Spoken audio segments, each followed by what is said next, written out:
नमस्कार, मैं हूं आंचल और आप देख रहे हैं जनतंत्र टीवी। इधर विरोधी बागेश्वर धाम के धीरेन्द्र शास्त्री को कोसते रह गए, उधर बाबा ने अपनी हिंदू एकता यात्रा में उमेश यादव, शिल्पा शेट्टी, द ग्रेट खली से लेकर शिखर धवन तक का जमावड़ा लगा दिया। नेता हो या अभिनेता या फिर कोई दिग्गज खिलाड़ी, बड़े से बड़े सेलिब्रिटी और धर्मगुरु बाबा बागेश्वर की इस पद यात्रा में तन मन धन से उतर चुके हैं। धीरेन्द्र शास्त्री की यात्रा में सड़क किनारे उमड़ती भीड़, भगवा पताकाओं की लहर और जय श्री राम के नारों से हर तरफ एक आध्यात्मिक जोश दिखाई दे रहा है। धीरेन्द्र कृष्ण शास्त्री अपने 7 संकल्पों के साथ आगे बढ़ रहे हैं। 7 नवंबर को शुरू हुई उनकी यात्रा 16 नवंबर को मथुरा वृंदावन में अंतिम पड़ाव लेगी, लेकिन इस पदयात्रा के बीच में ही धीरेन्द्र कृष्ण शास्त्री का विरोध शुरू हो गया है। एक तरफ जहां बाबा मुस्लिमों को साथ लेकर हिंदुओं को जोड़ रहे हैं, हिंदू राष्ट्र की मांग को लेकर आगे बढ़ रहे हैं, तो वहीं दूसरी तरफ मध्य प्रदेश के दतिया में भीम आर्मी के लोग बाबा बागेश्वर का पुतला जला रहे हैं।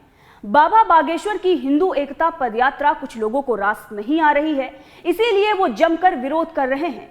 लेकिन कहते हैं ना कि नदी बहती रहती है, पत्थर चाहे कितने भी डालो। ठीक उसी तरह बाबा बागेश्वर सनातनियों को लेकर दिल्ली से हरियाणा पहुंच गए हैं। बागेश्वर के स्वागत में न सिर्फ हिंदू बल्कि मुस्लिम भी आंखें बिछाए खड़े हैं। सुनिए धीरेन्द्र शास्त्री की पदयात्रा में आए मुस्लिम को। काम जा सके कि हिंदुस्तान की एकता और अखंडता और भाईचारे के लिए हिंदुस्तान का पसमानदा मंच हर तरीके से जान से माल से हिंदू समाज के साथ है। यहाँ के देश के मुल्क के अंदर अमन कायम करने के लिए कंधे से कंधा मिलाकर साथ चलने के लिए तैयार है। अखंड भारत को लेकर ये यात्रा निकाली जा रही है। जी, ये अखंड भारत के लेकर के जो है यात्रा निकाली जा रही है और पसमानदा समाज का इस यात्रा को पूरा समर्थन है। वहाँ के लोग शामिल हो रहे हैं इसमें सहारनपुर, आपका देवबंद, मुजफ्फरनगर, आगे मेरठ, दौराला, पानीपत, सभी जगह से जो है हमारे संगठन के पसमानदा समाज के लोग लगातार जो है वहाँ पर पहुँच रहे हैं। बाबा बागेश्वर की पदयात्रा में आए मुस्लिम कह रहे हैं कि हम अखंड भारत का सपना लेकर बाबा के साथ चल रहे हैं और एकता का संदेश दे रहे हैं। सुनिए एक और मुस्लिम को जो धीरेन्द्र शास्त्री के स्वागत में खड़ा है। और धीरेन्द्र शास्त्री जी के आह्वान पर हमें निमंत्रण आया और हम उनके स्वागत के लिए भी, और मुस्लिम एकता, भाईचारा, हिंदू मुस्लिम सब, सिख ईसाई सब अपने भाई हैं। हम यही एक पैगाम देते हैं, कहीं भी रहें सब एक हैं।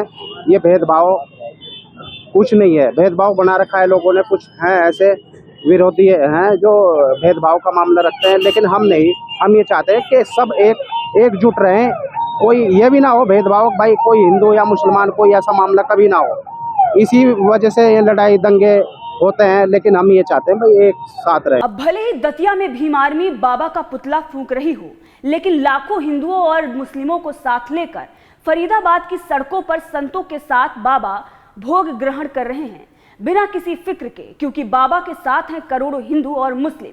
लाखों की संख्या में लोग उनके साथ चल रहे हैं। जहां बाबा बागेश्वर का पड़ाव है, वहां लाखों लोगों के लिए बैठने और ठहरने की व्यवस्था की जा रही है। भोजन, नाश्ते और रात्रि विश्राम की पूरी तैयारी है। ग्राउंड में लाखों स्क्वायर फीट का विशाल टेंट लगाया जा रहा है। पुरुषों और महिलाओं के लिए अलग अलग टॉयलेट और स्नान की व्यवस्था की जा रही है। अगर आप भी बाबा बागेश्वर की इस हिंदू एकता पदयात्रा में शामिल होना चाहते हैं तो जान लीजिए बाबा बागेश्वर के अगले पड़ाव कहां हैं। 10 नवंबर पृथला के बंगोला अडानी पेट्रोल पंप से पलवल के गवर्नमेंट हाई स्कूल तक। 11 नवंबर पलवल के शुगर मिल से मीठा गांव।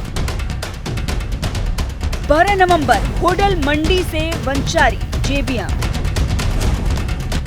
13 नवंबर कोट बॉर्डर सेल टैक्स से कोसी मंडी। 14 नवंबर वेटमेट इंडिया कंपनी के सामने से गुप्ता टेंट एंड छाता बिलौटी।